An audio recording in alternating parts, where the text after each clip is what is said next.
Dulu sejak berdirinya ini, saya sudah tidur sini, Mbak. Oh, Masya Allah.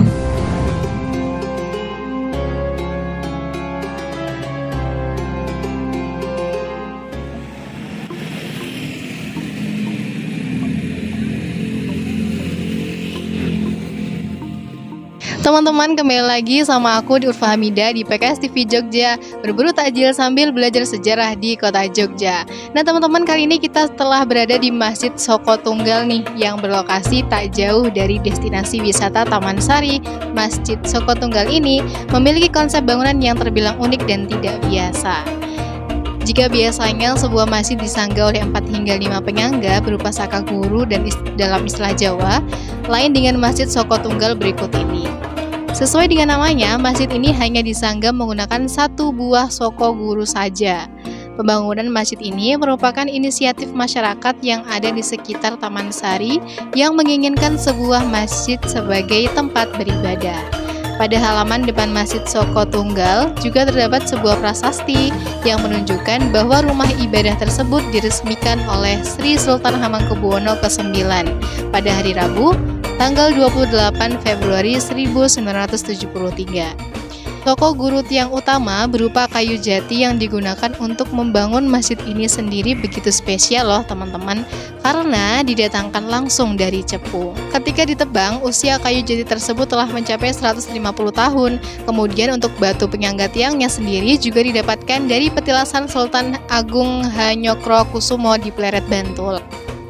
Bangunan ini berdiri di atas tanah seluas 900 meter persegi yang merupakan tanah pemberian Sultan Hamengkubuwono ke-9.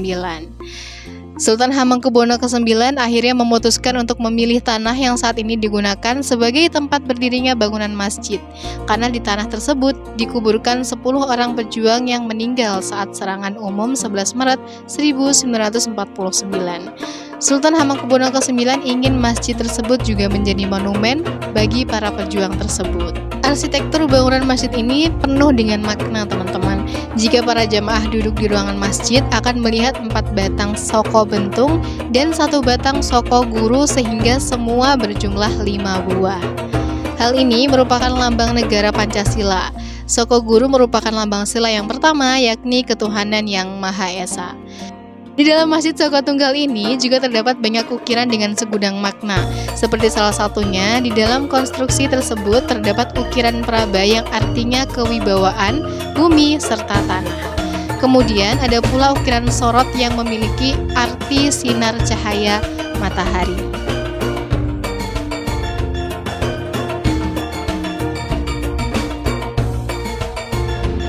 Assalamualaikum teman-teman semua, balik lagi sama aku Urfa Hamidah di PKS TV Yogyakarta. Nah kemarin setelah kita melihat bagaimana keseruan dan aktivitas menjelang berbuka puasa di Masjid Jogokarian, saat ini kita akan melihat bagaimana aktivitas menjelang berbuka puasa di Masjid Soko Tunggal yang berada di lokasi pintu masuk Taman Sari Yogyakarta.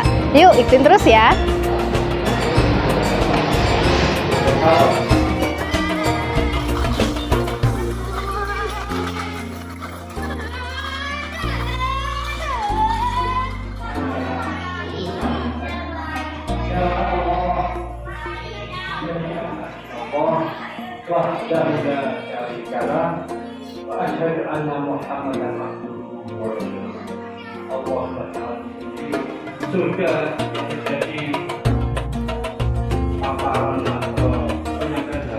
Selama Ramadan ini yang jelas itu sudah rutin itu TPA tiap hari Senin, Rabu dan Jumat itu TPA untuk anak-anak. Dan untuk kegiatan seperti biasanya ya, satu sholat maghrib, terus nanti Isya sholat tarawih. Satu tarawih nanti ada tadarus di sini, Mbak. Nanti sekitar ya sampai jam 10-an kira-kira. Diikuti oleh? Itu oleh rata-rata ibu-ibu semua. Ibu-ibu semua. Ya. Nah, nanti kalau pagi itu setelah sholat subuh nanti ada ceramah subuh. Kajian subuh. Ya, kajian pagi. Kalau tadi kita lihat bersama itu kajian menjelang berbuka puasa nggih, tadi barusan kita melihat bersama. Ya. Untuk pesertanya itu dari mana, Pak? Pesertanya itu bebas kok kalau sini. Umum nggih? Iya, umum. Jamaah maupun jamaah luar, jamaah khususnya di Soko Tunggal juga. banyak. Jadi siapapun boleh siapapun boleh datang ya untuk. Larangan. Insya Allah juga dilaksanakan selama 30 hari full nggih? Selama Ramadan. Insya Allah. Nggih. Kalau untuk menunya nih Pak, untuk menu berbuka puasanya yang disediakan oleh masjid ini, itu apakah ada menu khas Jogjanya atau menu khas tertentu yang mencirikan Jogjanya begitu ada buat? Ya jelas ya, apa itu jadi khas Jogja, terus di sini misalnya, itu kan sudah ada daftarnya di sini. Oh sudah ada ya, menu-menunya? Pentakjil itu sudah ada urutannya dari awal sampai akhir, dan ada yang donatur, ada yang rombongan, terus ada lagi yang bagian snack gitu. Jadi kalau snack itu sini mengutamakan bagi para jamaah yang usahanya itu bikin snack, nanti juga dilibatkan biar dia itu juga merasakan berbaginya. Betul, jadi berbagi rezeki juga berbagi pahala gitu. Berarti sudah dijadwal nih Pak untuk menu takjil yang setiap kajian sore? Oh sudah. Kalau menu yang mencirikan Jogja sudah pernah sudah ada yang bisa gudeg. Oh, gudeg. Terus apa itu nasi ayam panggang, ayam bakar, ayam goreng, terus kalau kemarin itu mungkin ada yang ulang tahun mungkin gitu. Nasi kunar itu ya nasi kuning juga. Nasi kuning. Iya, yang ulang tahun. Oh, yang buat ulang tahun ya. Itu ya. Oh ya, ini. Saya ya mungkin yang jelas dulu bisa berbuka puasa deh. Untuk ininya Pak, untuk selain kegiatan tadi kan kegiatan Ramadan ya. Kalau misalnya sebelum Ramadan kegiatannya? Sebelum Ramadan itu memang saya juga berajak sama teman-teman karena kita itu mau kedatangan tamu dari Allah. Masya Allah. Dan kita bersihkan masjid itu saja kerja bakti dalam, kerja bakti luar, terus bikin lampu seperti ini. Jadi ini juga spesial Ramadan ya? Iya, itu sama lampu di luar itu spesial Ramadan. Nah, kalau enggak cuma lampu tengah itu dua, depan sama belakang itu lampu itu. Tapi kalau acara Ramadan pasti spesial ya Pak itu. Jadi untuk menyegarkan suasana ini. Iya, Masya Allah ya, menyambut tamu Allah ya. Alhamdulillah dengan kedatangan tamu Allah, alhamdulillah masa pandemi sudah semoga saja betul-betul berakhir. Dan kalau saya juga berharap itu sama warga maupun jamaah itu jangan takut sama pandemi, karena itu kita berserah diri kepada Allah, insya Allah kita mendapatkan lindungan. Kalau saya seperti itu. Kalau boleh tahu Pak, tadi kajiannya itu terkait dengan apa sih Pak? Kajian menjelang berbuka tadi. Oh, kajiannya tadi itu Mbak, apa itu jadi tadi yang awal saya sambil di belakang di belakang menata itu mendengar itu ada masa mendidik anak supaya anak bisa dewasa jadi anak yang soleh dan bersalihah, berbakti kepada orang tua, kepada bangsa dan negara dan agama. Tadi kan pencerahannya begitu kan. Nah, jadi materinya terkait dengan materi yang umum ya Pak. Jadi semua kalangan bisa menerima materi tersebut ya Pak ya. Kalau untuk terkait dengan ininya Pak, jamaahnya di sini yang paling banyak itu dari warga sekitar ya? Atau berapa persen warga sekitar, berapa persen umum? Alhamdulillah, karena gini Mbak ya.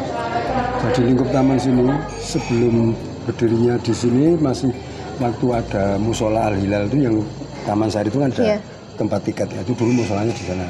Setelah Sultan ke-9 mendirikan masjid di sini, alhamdulillah bisa dibagi berapa sektor sampai sektor 6.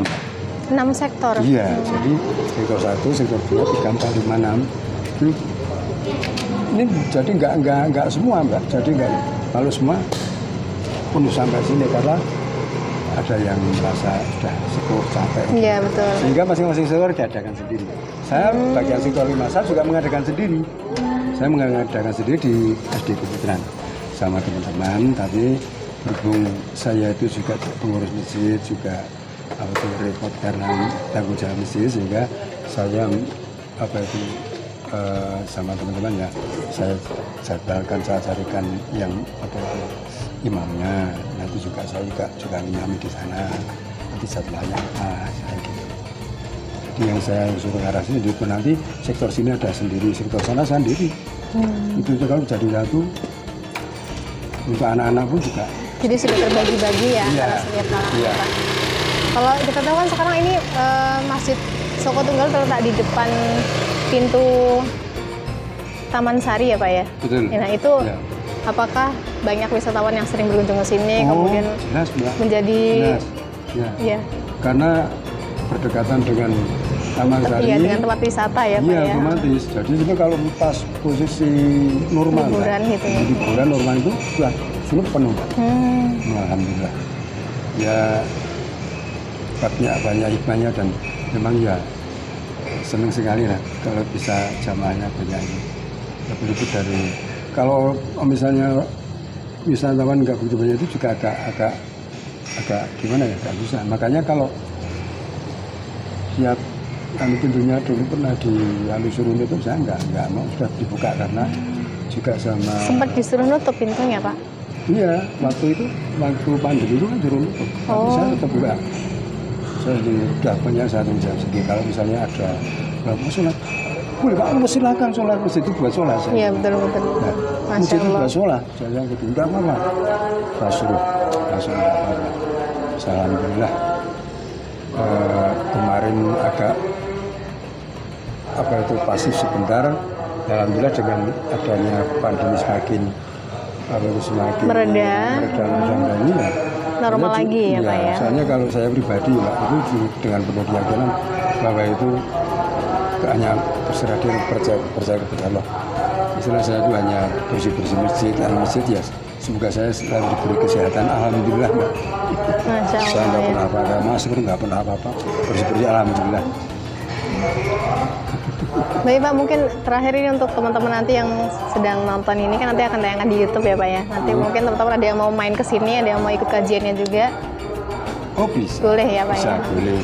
Atau ada yang ingin sampaikan mungkin terkait teman-teman yang belum tahu terkait dengan kenapa sih kita harus datang ke sini, apa yang bikin menarik kita apa sih Pak, selain ada kajiannya juga, kemudian kita juga tentunya belajar sejarah begitu ya. Ya, gimana ya? Kadang itu kalau orang yang di sini kan memang melihat Masjid Soko Tunggal. Soko Tunggal gimana Pak? Sokonya satu di tengah-tengah. Iya, Nah, kan seperti sokonya. itu. Iya betul. Nah, terus dulu pendirinya siapa? Biasanya tuh orang-orang tanya seperti itu. Coba lihat dalam silahkan. Kayak gitu. Jadi terus semua itu semua itu kan ada maknanya, ada Iya filosofinya. betul. Bukan- Itu ada tiangnya satu berdiri gitu ya Pak ya. Betul. Masya Allah. Nah, itu. Jadi pokoknya teman-teman harus hadir di sini ya Pak ya, harus sambil belajar saya sejarah sering, Mbak. juga. Sampai saya dulu itu anak Atmat saya Pak ya, itu 7 orang itu ke rumah saya karena mencari saya di sini nggak ada.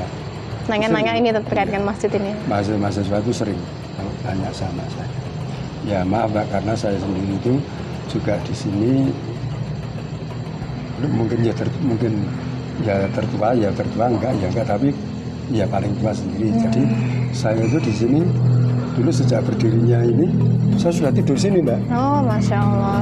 Jadi saya masih remaja itu di sini dulu masih baru diukir, sini masuk pasir belum dipasang tegel, saya sudah tidur di sini Pak tikar. Masya Allah. Kadang nemeni yang ukir. Itu tahun berapa itu Pak kalau boleh tahu? 71 kan enggak 72. 71, 72. Berarti Bapak mengikuti dari awal masjid ini, Masya Allah ya. Iya. Masya Allah, Nah, makanya kan teman-teman. tanya sejarah gimana. Caranya ya kalau secara detail ya saya bisa juga menjelaskan dari awalnya bagaimana ini juga bisa. Tapi biasanya juga mahasiswa yang seperti itu entah untuk apa itu tidak tahu dari Tugas-tugas dosennya gitu ya, bagaimana, ya tugas-tugas betul. itu. Baik Pak Sugeng, terima kasih atas ngobrolannya, waktunya. Terima kasih, nanti teman-teman insya Allah nanti yang tertarik bisa langsung datang, gratis ya Pak ya, bebas ya Pak ya, tidak dipungut biaya ya Pak ya. Terima kasih teman-teman semuanya. Assalamualaikum warahmatullahi wabarakatuh. Makasih Pak Sugeng. Sama-sama. Oke teman-teman, itu tadi bagaimana kita melihat aktivitas menjelang berbuka puasa di Masjid Soko Tunggal. Dan juga tadi kita sudah melihat ya, ternyata Bapak Sugeng itu sebagai salah satu penunggu di sini juga dan salah satu pengurus yang ada di masjid ini dari awal terbangunnya Masjid Soko Tunggal ini. Sekitar sudah 58 tahun ya kira-kira. Oke teman-teman, kalau misalnya dia mau main silahkan boleh main ke Soko Tunggal. Di letaknya, lokasinya di pintu utama, pintu pertama di Taman Sari, Yogyakarta. Dan teman-teman jangan lupa apabila ada yang mau request, mau saran lagi kita mau di mana, kita mau berkunjung di masjid mana lagi yang di Jogja, jangan lupa komen ya. Dan jangan lupa juga untuk like, komen, dan subscribe. Terima kasih. Sampai ketemu di lain kesempatan. Assalamualaikum warahmatullahi wabarakatuh.